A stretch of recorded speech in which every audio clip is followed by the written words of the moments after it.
Saya Ahmad Subaidi, dosen tetap Fakultas Agama Islam, Prodi Pendidikan Agama Islam, Universitas Nurul Jadid.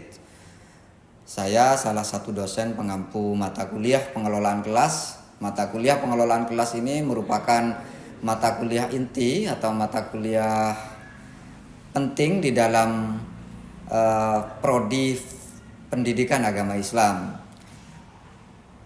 Mata kuliah ini memiliki beban SKS 4 SKS. Mata kuliah ini termasuk rumpun bidang profesi keahlian sebagai guru. Sebab mahasiswa pendidikan agama Islam memang disiapkan oleh universitas menjadi guru pendidikan agama Islam yang profesional. CPMK mata kuliah ini mampu menyusun kerangka analisis kebutuhan pengelolaan kelas, mampu mendesain secara inovatif, hidup dan menyenangkan, serta mampu memecahkan masalah-masalah yang ada di dalam kelas pada saatnya mahasiswa ketika sudah menjadi guru pada lembaga pendidikan. Tujuan utama mata kuliah ini adalah agar mahasiswa tidak hanya mampu menguasai kerangka teori saja, akan tetapi mampu memberikan implementasi yang akan diterapkan pada lembaga pendidikan di mana mereka akan bekerja atau mengabdi setelah lulus pada Universitas Nurul Jadid ini. Oleh sebab itu, kami sebagai dosen pendidikan bidang pengelolaan kelas menggunakan metode interaktif dan partisipatif yang meliputi ceramah terbimbing, diskusi kelompok, presentasi mahasiswa, dan praktek langsung mengelola kelas. Kami merancang bahwa dengan adanya praktek mengelola kelas yang mereka akan ditempatkan di masing-masing sekolah mitra Universitas Nurul Jadid mampu memberikan pengetahuan dasar dan pengalaman sebelum mereka melaksanakan praktek pengajaran atau yang kita kenal PPL atau pada saatnya kita menjadi guru. Salah satu pendekatan yang saya gunakan di dalam mengajar adalah menggunakan mini riset. Artinya bahwa pengelolaan kelas memang lebih banyak teorinya, akan tetapi dalam mendukung mahasiswa untuk melakukan implementasi, melakukan analisis hingga memecahkan masalah dilakukan mini riset dalam bentuk satu, saya membagi mahasiswa itu menjadi beberapa kelompok dan satu kelompok dengan kelompok yang lain diberikan studi kasus berkaitan dengan bagaimana kelas pengelolaan yang terjadi pada lembaga pendidikan. Contoh misal bagaimana menghadapi masalah ketika siswanya nakal, bagaimana menghadapi mahasiswanya yang di pesisir pantai, bagaimana menghadapi siswa yang jarang masuk sekolah, itu kita berikan studi kasus kepada mereka. Sehingga mereka itu di samping juga menyerap teori yang saya berikan, mereka juga praktek langsung di beberapa sekolah dan mendeskripsikan persoalan-persoalan di dalam pengelolaan kelas. Untuk mendorong itu, maka media yang saya gunakan adalah PPT, penerapan materi dalam bentuk praktek yang saya sampaikan tadi. Kemudian dengan dua hal tadi kita berharap mahasiswa itu mengamalkan, menganalisis, serta mencarikan opsi-opsi penyelesaian masalah di dalam pengelolaan kelas. Dalam hal evaluasi kami menggunakan 5. Pertama, kehadiran 5%, penugasan kelompok 15%, tugas mandiri 20%, UTS 20%, ujian akhir 40%, sehingga total bobot penilaian mata kuliah ini mencapai 100% dari seluruh aktivitas mahasiswa, baik yang dilakukan di dalam kelas, diskusi, hingga kepada proses implementasi yang dilakukan di masing-masing sekolah mitra atau yang saya sering sebut kepada mahasiswa itu adalah mini riset. Saya berkomitmen sebagai dosen di pendidikan menyiapkan mahasiswa-mahasiswa pendidikan agama Islam bisa bersaing, baik bersaing di dalam mengejar cita-citanya sebagai guru maupun bersaing nanti ketika beradaptasi di dalam mengajar di lembaga pendidikan. Demikian informasi mengenai mata kuliah pengelolaan kelas. Mari kita saksikan video pembelajaran pengelolaan kelas yang kami lakukan di kelas pendidikan agama Islam Universitas Nurul Jadid. Dari saya, Assalamualaikum warahmatullahi wabarakatuh. Baik, Assalamualaikum warahmatullahi wabarakatuh. Waalaikumsalam warahmatullahi wabarakatuh. Bagaimana anak-anak sehatnya? Alhamdulillah. Sehat semua ya? Sehat. Baik, hari ini kita ketemu lagi dengan mata kuliah pengelolaan kelas. Sebelum kita mulai, mari kita berdoa lebih awal agar pembelajaran ini sesuai dengan yang kita inginkan dan bisa menggapai cita-cita kalian sebagai guru profesional. Ala hadiniyah wa ala kulli niyatin sholihah. Al-Fatihah.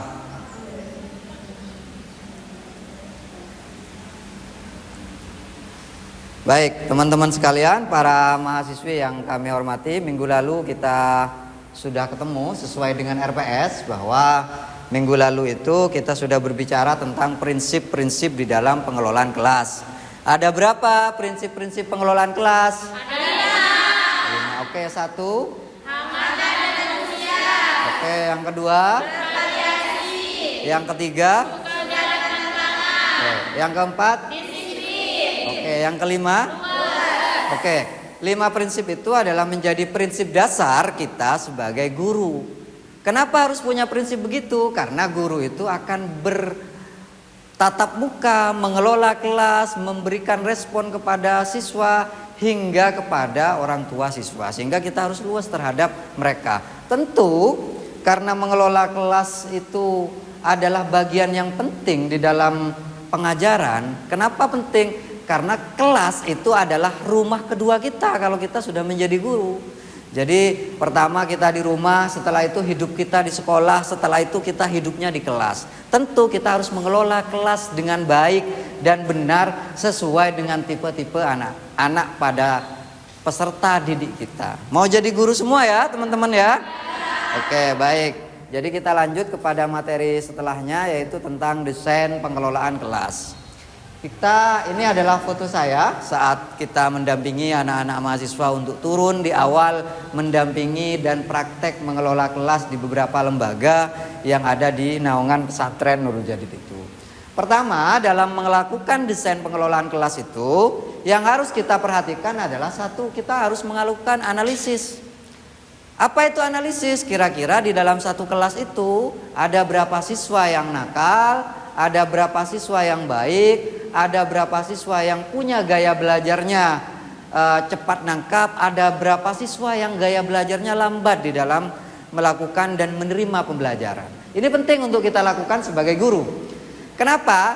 Karena mau tidak mau, kalau kita mau mengikuti dan mau mengelola kelas dengan baik, kita harus paham dengan situasi dan kondisi di dalam kelas itu. Khususnya adalah tentang psikologi anak.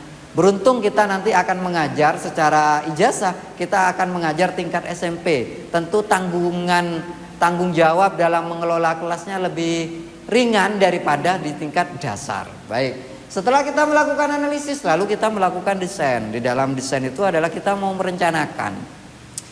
Kira-kira kalau sudah selesai kita melakukan analisis di dalam siswa, perencanaan yang baik terhadap siswa itu harus bagaimana? Apakah siswa yang nakal kita kelompokkan dengan yang tidak nakal, kemudian mereka yang berkarakter baik kita kelompokkan dengan karakter yang tidak baik, atau kita pisahkan berdasarkan jenis dan karakter gaya belajar mereka? Itu tergantung situasi berdasarkan hasil analisis. Yang kedua adalah pengembangan. Selain nanti kita menyesuaikan dengan teori itu, maka kita harus mengembangkan. Contoh ya, kawan-kawan akan mengajar mata pelajaran fikih. Nah, fikih itu memang secara teori itu mudah kita sampaikan, tapi terkadang dalam prakteknya mereka susah untuk memahami. Maka perlu kita melakukan pengembangan. Nah, dalam pengembangan bahan ajar nanti ada mata kuliah sendiri untuk teman-teman. Tapi hari ini kita fokus bagaimana mengelola kelas. Setelah itu pengembangan sudah kita susun. Contoh nih ya, kalian ngajar fikih agar mereka cepat nangkap bagaimana cara bersuci. Kita memberikan desain atau memberikan di dalam pengembangan pembelajaran itu kita menggunakan fikih bercerita. Jadi teman-teman bercerita nih kepada siswa-siswa nanti kalau kalian sudah menjadi guru, bercerita tentang bagaimana najis itu bisa dibersihkan, baik itu najis yang kecil maupun najis yang besar ataupun najis yang sedang. Kemudian setelah itu kita implementasikan. Setelah kita implementasikan, kita harus melakukan evaluasi setiap kita mengajar. Ingat kawan-kawan, adik-adikku semua, bahwa guru yang profesional bukan guru yang simsalabim dia abrakadabra, tidak. Tapi guru yang profesional adalah guru yang pernah salah dievaluasi, pernah salah dievaluasi. Makanya seringkali saya sampaikan bahwa habiskan masa kegagalan itu di bangku sekolah atau di bangku kuliah, sehingga pada saatnya kita berprofesi sebagai guru menjadi sudah guru profesional. Oke, maka evaluasi dilakukan kapan, Pak? Evaluasi dilakukan sebaiknya setelah mata pelajaran. Setiap mata pelajaran kita melakukan evaluasi. Ya, kenapa ya kok siswa itu kok kelihatannya tidak fokus? Kenapa ya kok si B kelihatannya dia agak males? Apakah dia tidak makan atau terjadi sesuatu yang mengganggu di dalam pikiran mereka? Nah, itu setelah selesai persekolahan, setelah selesai kelas, maka kita lakukan bimbingan dalam rangka agar anak tersebut tidak menjadi pengganggu atau angka fokusnya lebih tinggi di saat minggu yang akan datang. Sampai di sini paham ya teman-teman? Oke, maka kita lanjut kepada macam-macam pendekatan dan desain pengelolaan kelas. Ini secara teori.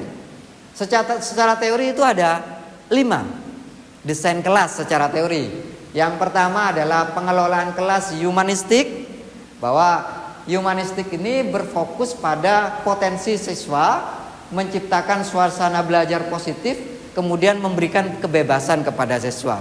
Sehingga kurikulum merdeka yang sering kita dengar itu adalah dia mengadopsi pendekatan humanistik, menganggap bahwa semuanya siswa itu bisa menentukan mana yang baik dan mana yang benar, sehingga guru memberikan kebebasan kepada siswa. Tentu kebebasan yang struktur.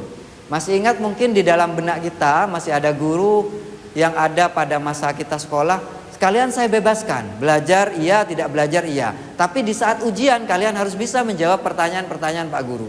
Berarti guru tersebut adalah menggunakan pendekatan desain kelas, pengelolaannya menggunakan humanistik. Oke, yang kedua adalah desain pengelolaan behavioristik, yaitu menggunakan berbentuk hadiah. Siapa yang bisa menjawab pertanyaan Pak Guru ada hadiah. Siapa yang tidak bisa menjawab menggunakan punishment. Punishmentnya dalam bentuk hafalan dan semacamnya. Masih ingat ya, ada guru yang begitu ya, yang bisa mengerjakan PR dengan baik dan benar, ibu atau bapak guru akan berikan hadiah. Maka hadiahnya itu adalah menggunakan teori behavioristik sebenarnya, yang kita sebut dengan menggunakan pendekatan hadiah, sehingga siswa itu merasa terpancing. Siswa itu merasa saya harus ingin dapat hadiah, sehingga harus saya aktif di dalam kelas. Yang ketiga adalah pendekatan demokratis. Nah, pendekatan demokratis ini anak-anakku sangat sulit kita terapkan di bangku sekolah. Kenapa? Kita sulit karena memang pembelajaran di kelas itu rata-rata terpusat kepada guru.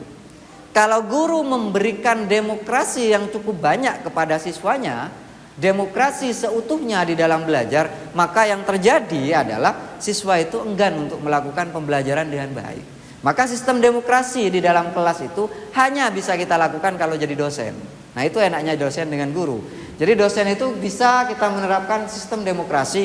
Misal kita memberikan kebebasan kepada mahasiswa, yang penting di akhir perkuliahan harus terbit jurnal. Itu adalah salah satu bentuk pembelajaran demokrasi. Yang keempat adalah otoriter. Pasti salah satu di antara guru kita menggunakan sistem otoriter. Telat dipukul, kan begitu kan? Telat kita berdirikan, tidak bisa membaca kemudian kita jemur. Masih ingat saya waktu masih MTS dulu menggunakan sistem yang begitu guru-guru. Kenapa itu dilakukan? Karena mungkin muridnya sudah bandel, sehingga sistem itu otoriter itu perlu sekali-kali untuk kita terapkan dalam rangka membangun kedisiplinan siswa. Tapi ingat ya teman-teman, kalau nanti sudah jadi guru, otoriter boleh tapi harus mengikuti aturan pemerintah. Hari ini kita tidak boleh perpeloncoan, hari ini guru itu tidak boleh melakukan fisik dan semacamnya. Oke, yang kelima adalah desain pengelolaan kelas permisif. Jadi pendekatan kebebasan sangat luas kepada siswa, bahkan cenderung kurang terstruktur. Nah, ini kita hindari. Di bawahnya demokrasi itu, pengelolaan kelas demokrasi ini masih terstruktur. Ada guru yang menggunakan dalam pengelolaan kelasnya itu menggunakan pendekatan kebebasan yang tidak terstruktur.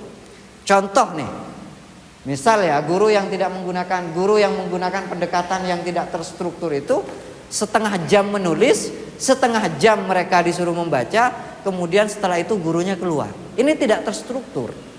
Kenapa? Karena hanya berpusat kepada siswa dan guru tidak menjelaskan. Guru hanya suruh membaca lalu kemudian menulis. Bisa kita lakukan dengan model begitu kalau kita mengajar di tingkat SD atau SM atau MI yang mereka masih enggan atau jelek tulisannya. Tapi bagi kita yang sudah didesain sejak awal sarjana pendidikan agama Islam itu adalah mengajar pada lembaga pendidikan SMP dan SMA, jangan sekali-kali kita menggunakan pendekatan permisif. Oke. Selanjutnya anak-anakku sekalian, bahwa kita flashback dulu sebentar. Karena kita tahu bahwa pembelajaran saya adalah pembelajaran by riset ya. Jadi satu pembelajaran, setelah itu kita flashback kepada kehidupan nyata. Kira-kira dalam kehidupan nyata yang telah kita alami, mereka guru-guru kita dulu menggunakan metode apa? Dalam hal ini, sebelum saya mengarahkan kepada tugasnya, di dalam penjelasan saya tentang tipe-tipe pengelolaan kelas, itu ada pertanyaan kawan-kawan. Oke, kalau memang belum, ntar lagi boleh tanya. Pada prinsipnya dari 5 itu bisa kita gabung, bisa kita milih, gitu kan? Akan tetapi kalau kita sudah menentukan satu tipe pengelolaan kelas, maka itu bisa menjadi ciri khas kalian. Bahwa guru itu selain digugu dan ditiru adalah guru itu juga harus menjadi inspirasi terhadap siswanya. Salah satu indikator inspirasinya adalah dia harus secara istiqomah, konsisten dalam melakukan pengajaran, sehingga dia menjadi guru yang profesional dan sesuai dengan yang diharapkan. Kalau guru itu gagal menjadi contoh terhadap siswa, maka siswa itu sulit untuk menilai. Maka sering saya sampaikan kepada anak-anak, langkah pertama kita mengelola kelas itu, pastikan guru itu diterima dengan baik sejak alam pikiran oleh siswa, ya kan? Bahwa kita jangan pernah punya record yang buruk, atau kita pernah menyampaikan atau melontarkan kata-kata yang jelek kepada siswa yang itu berkesan kepada siswa dan sulit dilupakan, maka itu tertolak di dalam pikiran kita. Mau menggunakan metode apapun, kalau sudah siswa itu merasa tertolak dalam pikirannya guru tersebut, maka kita akan susah untuk menjadi bagian dari mereka. Karena kesuksesan seorang guru di samping diterima mata pelajarannya juga diterima dengan baik oleh siswanya. Baik, ada pertanyaan teman-teman? Ya, silakan. Izin bertanya, Ustaz. Pertanyaannya, bagaimana mengatur kelas yang bisa diatur? Oke. Lalu apa yang harus kita lakukan? Baik, seperti yang saya sampaikan pada teman-teman tadi bahwa kelas itu memang beragam ya. Kenapa saya bilang beragam? Karena memang siswa itu dihuni dari banyak latar belakang pendidikan, baik pendidikan orang tua, lingkungan. Nah, dari latar belakang ini, siswa itu masuk ke kelas dipengaruhi oleh lingkungan yang ada di rumah. Maka langkah pertama ketika kita menemukan siswa yang nakal di kelas, maka yang kita lakukan pertama kali adalah melakukan analisis terhadap siswa tersebut. Contoh, kita contohkan dalam satu kelas ada 4 atau 5 yang nakal ya. Jadi 4 atau 5 itu kita panggil satu-satu. Tapi ingat adik-adikku, sebelum manggil siswa, pastikan kalian diterima dengan baik dulu oleh siswa itu. Artinya kita membangun performan atau kepercayaan bahwa kita sebagai guru kepercayaan mereka. Ya kan, ini berat memang, tugas ini berat. Kenapa kemudian guru itu agak berat tugasnya? Di samping mengajar, dia juga harus menjadi bagian dari mereka sehingga kita bisa diterima dengan baik. Nah, setelah kita diterima oleh siswa itu, maka yang perlu kita lakukan adalah satu, memanggil mereka yang nakal di kelas untuk kemudian kita analisis. Kenapa kok dia tidak fokus di kelas? Kenapa kok dia nakal di kelas? Kenapa kok dia selalu berbuat masalah di kelas? Kenapa kok sering telat? Kenapa kok pulpennya sering habis? Pokoknya semua instrumen atau pertanyaan-pertanyaan yang berkaitan dengan karakter atau pribadi dia kita tanyakan lebih dalam. Setelah itu kita kelompokkan nih. Ternyata dari 4 orang itu Satu di antara mereka memang nakal di rumah karena orang tuanya broken home.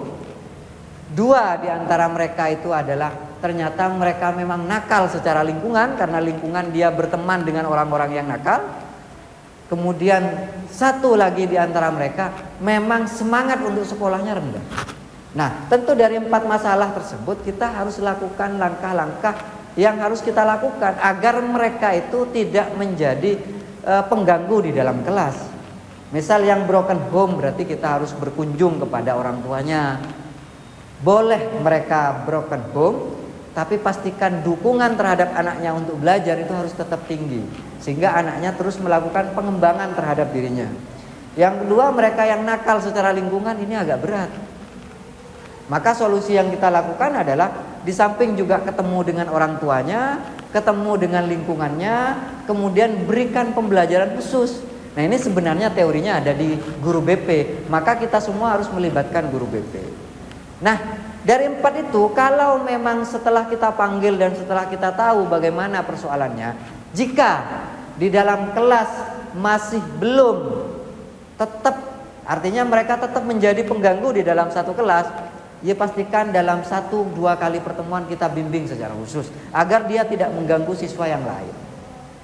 Setelah mereka sadar bahwa tentang pembimbingan itu secara terstruktur kita lakukan, baru kita kembalikan kepada kelasnya. Oke, itu ya teman-teman ya. Jadi memang tantangannya berat, karena tantangannya guru itu berat, termasuk tantangannya dosen ya kawan-kawan. Di samping juga mengajar, maka kita menyelesaikan di dalam persoalan yang di dalam kelas. Kenapa? Sehebat apapun desain kelas yang kita lakukan, dengan teori yang kita terapkan, tapi masih ada orang-orang yang mengganggu terhadap teori itu, maka itu akan menjadi susah. Oke. Baik, terakhir sebelum kita selesaikan, maka tugasnya teman-teman itu seperti yang saya sampaikan di awal, bahwa saya itu adalah pertemuan by riset, artinya materi by riset. Maka kita yang pertama adalah kita flashback kepada masa lalu di mana kita sekolah, kemudian pilih satu guru di bangku kalian, kemudian setelah kita pilih, berikan penilaian, deskripsi terhadap guru tersebut, dia menggunakan teori apa, pendekatan apa dari 5 yang saya sampaikan.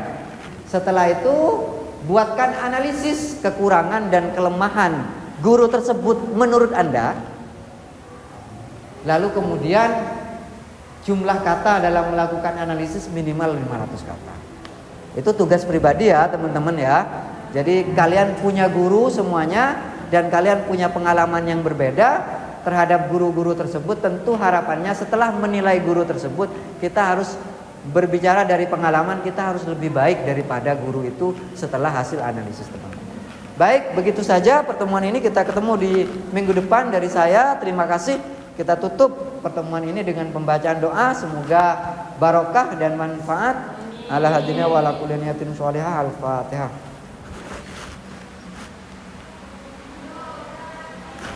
Terima kasih dari saya. Assalamualaikum warahmatullahi wabarakatuh. Waalaikumsalam.